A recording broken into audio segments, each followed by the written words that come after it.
siguro ako din sa may two-child policy kasi di ba now in the Philippines, malaki na masyado yung population. Siguro kung dalawa lang magiging anak ng everyone family, mas okay yon. Hindi. Bakit? Kasi hindi na natin mapipigilan ngayon kasi di ba yung iba wala na kasing di ba pagka mahirap ka wala ka namang masyadong na pagkakaabalahan. Eh syempre yung iba ganun na rin yung nagagawa kaya syempre siguro lumalaki yung pamilya nila kaya dapat lang po. Kasi po, masyado po tayong nahihirapan sa buhay natin ngayon. Kung dadamihan pa po ang ating populasyon, mahirapan po tayong buhayin ng ating mga anak. Hindi po. Kasi po may karapatan din po yung mga tao na kung ilan yung gusto nilang anak.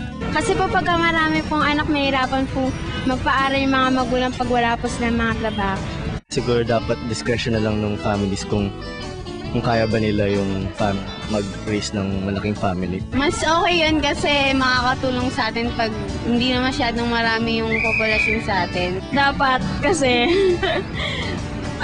problema natin yung sobrang dami ng tao sa Pilipinas. Kaya mababa yung ekonomiya natin.